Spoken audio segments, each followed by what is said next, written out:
We talked about the before. Let's talk about the after. Dan, what is your routine aftercare for LASIK? Yeah, I have a hair trigger. So typically we do a combination drop that we use 4 times a day for a week and then 2 times a day for 3 weeks afterwards. And that And combination just to drop, clarify, combo drop is a steroid, the one we use for LASIK, typically steroid antibiotic. correct, steroid antibiotic, and usually it's a fluoroquinolone is the most commonly used. They're really well tolerated, great on the ocular surface. Not a ton of interaction with MMP, not the MMPs. There is some interaction, but very little. So it's great for the ocular surface typically. Oftentimes they can be non-preserved also, but we use it in one drop, so it's really easy for the patient. And we typically don't do any NSAIDs or anything like that for our LASIK patients. Now for PRK, sometimes we'll use it for patients who have pain. But for LASIK, we're typically doing that. And then I have a hair trigger for adding an immunomodulator like cyclosporin, especially any sort of symptoms that they have. I'll do it for a month before LASIK and a month after, sometimes 3 months after. And it's just to get them through that temporary dry, or it's really not even dry eye. It's that ocular surface healing that has to happen after a surgery. And there's been a lot of studies that have shown that helps. And then, like Doug mentioned, temporary punctal plugs. Usually I do that at 1 week if they have any sort of staining, but sometimes I'll do it before. But typically at 1 week, if they have any sort of staining, I'll just pop those collagen plugs in there to get them through that first 60 days or so of toughness. So that's typically what I do. And like you said, with the see and do process, it's really easy for people to come and do that one really important vision trip of their lifetime, where this is their one chance to do this. They want it done right, and then we can do that aftercare with their doc close to home. Love it. Doug, what's your typical follow-up rhythm? Most of these patients are seeing their primary eye doctor afterwards, but what do you recommend for following these? What's your frequency or interval? Our interval is at 1 day post-surgery. Then we go out to 1 month, and then I'll do a 3 month.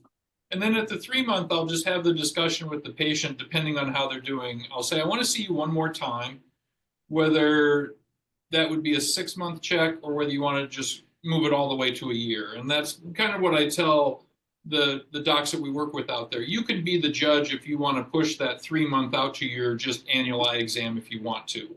And so sometimes I'll just push them out to that and say, we're here, we're just a phone call away if you need us. They're 3 months out, they're 2015 uncorrected, they're happy with everything and really comfortable. Then I tell them there's probably not going to be a lot of change. Although from 3 to 6 months, a lot of people with LASIK still feel like they got an improvement in their sharpness and clarity, certainly true for PRK patients.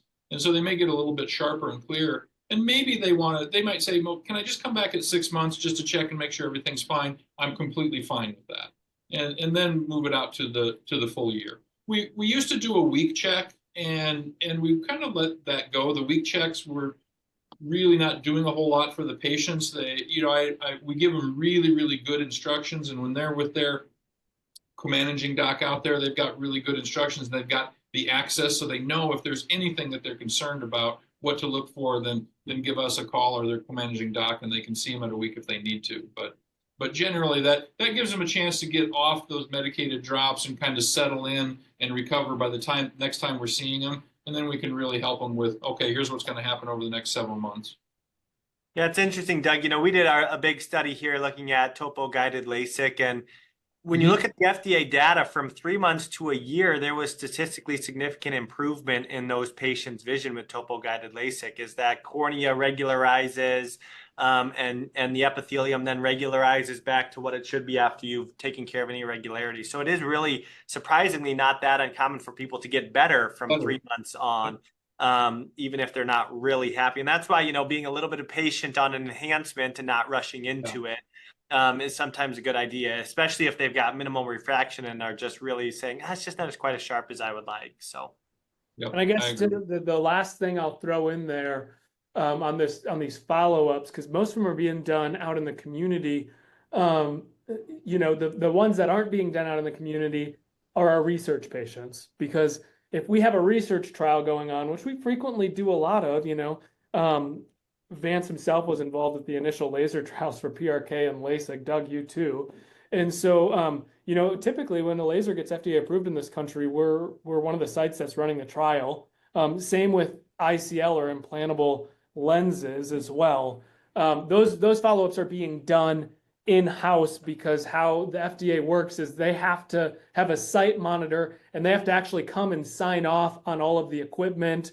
They have to actually come in for routine checks while we're actively enrolling and following up for these studies. And so it's a very tightly regulated process. And so for that reason, study patients are coming back and we have to follow them in-house.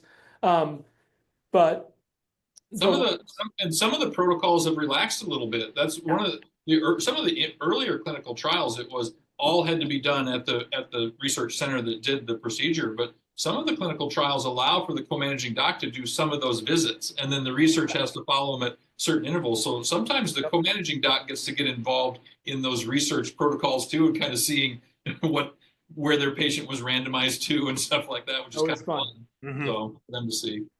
All right, last thing I think we'll touch on, and maybe only a couple minutes here, but I think probably the biggest two things are for LASIK follow-up. What things are you looking for? Now, if you're, to the community docs listening that are doing these follow-ups for LASIK, what are you really looking for on that post-op day one visit? I'm concentrating on how their flap looks at day one, and so we're in our in-house here, we have some surgeons who do flap checks right afterwards, some who don't.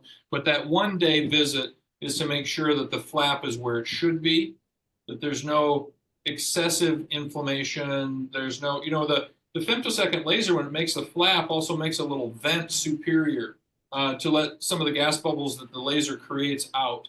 And sometimes people who've worn contacts for many years, of course, they have a little bit of superior neo. That laser hits that, and there's a little bit of heme built up there, and sometimes that'll trickle down into the flap or is spread out along there. And if it's pretty significant, we might want to see that patient back to rinse that out, just because they might have an immune reaction that might trigger some inflammation. And so I'm checking the flap itself. With laser made flaps, you can check the gutter of the flap very easily and make sure that it's even all the way around, even at 1 day.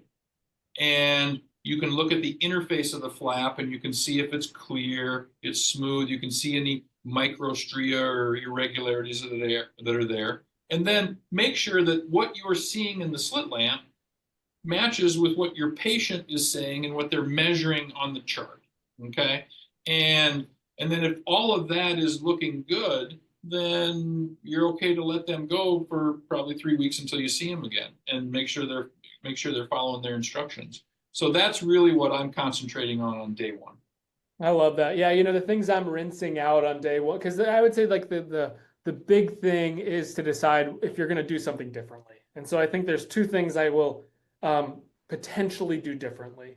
If I see some white blood cell, so the patient's a little photophobic, there's some white blood cell recruitment, maybe it's from an early DLK, whatever's causing that, little staph marginal or a little epithelial defect or whatever it is, we can bump the steroids up. And most of the time, a stage 1, stage 2 DLK, you bump up prednisolone and it'll just go away, But if it gets a little bit, if it gets to that stage 3, maybe stage 4, and things aren't turning a corner, we're rinsing on day 1, 2, or 3, but I'm following those patients closely. So I'm making the decision on, do they need a post-op day 2 now? Are we increasing drops or not? And then, the flap lift rinse.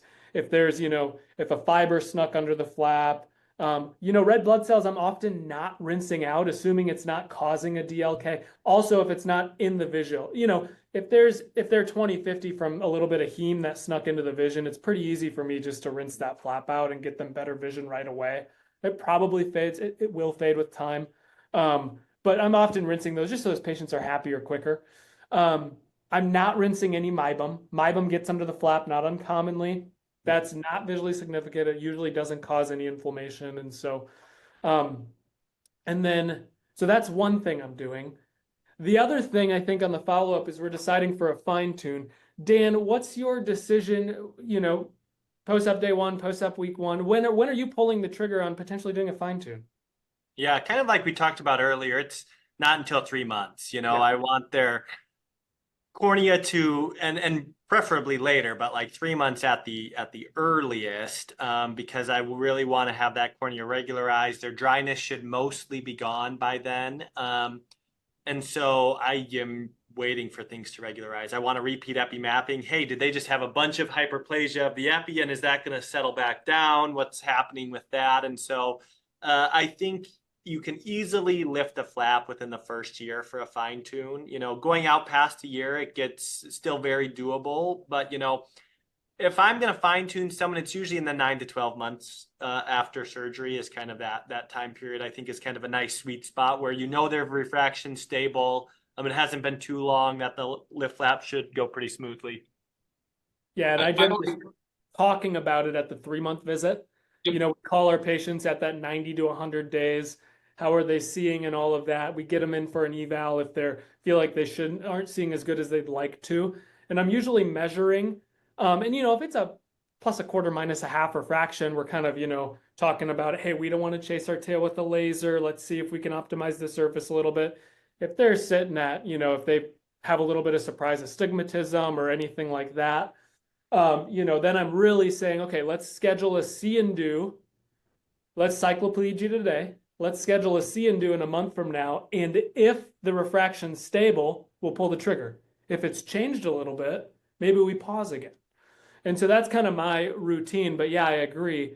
The further you wait, the better. And we just don't want patients to get, too frustrated also on the same end. So, I've had that -2.5 engineer that came in, and he came in, at 4 or 5 months, and he was -1/4. And, he's like, golly, did I do it? Absolutely, I did it. I did it. And he called us a week later and he said, this is why I came to you. This is why I drove 3 hours down to you guys, because I knew you'd take the best care of me. And you heard me, I was 20/20 unhappy. My other eye was better than 20/15, and I was 20/20 unhappy with this other eye, and I noticed it because I'm an engineer. And we fine-tuned him and he loved it. So, and that's where it's just listening to the patient. Every patient's a little bit different. I agree. I like saying it that I start the conversation about a fine tune at 3 months and reassure the patient that even if they're unhappy or didn't not where their expectations were, that we're starting the conversation now because I'm letting you know that you're correctable, which means you're fine tunable. Now we just have to make sure that it's stable and then get them to go that next 3 months or 6 months or whatever to make sure you've got the stable measurements and make sure that there's a chance that they might not improve on their own. And so I started at 3 months. Earliest we probably fine tune is 6 months. And depending on now we bring in epi mapping and some of those other things, we may be waiting a little bit longer as that cornea might normalize a little bit, especially in those small residual refractive errors. And it's pretty rare that you have a big residual refractive error after a LASIK now. I mean, we don't miss it by a ton very much. So you're usually dealing with pretty small refractive error, which makes a tougher decision most of the time. All right, guys, all good thoughts. I think we're going to wrap this sucker up. Any other closing thoughts on LASIK? I mean, we're still doing a lot of LASIK these days. I mean, it's a great option. Again, we said not the best option for everybody. It starts with, a little motivation to get out of glasses, contacts.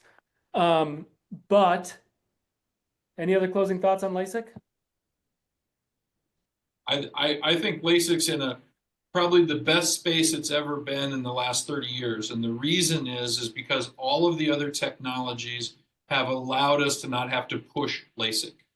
And I've been through all of the technologies from the early MKM and RK days all the way up through. And now the nice thing is LASIK doesn't ever have to be pushed to its limits.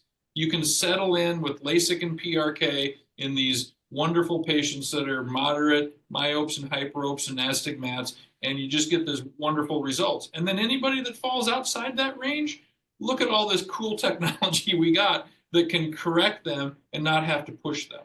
And so I think it's in a beautiful place right now. So. Love it. Well said, Doug. Thanks, guys.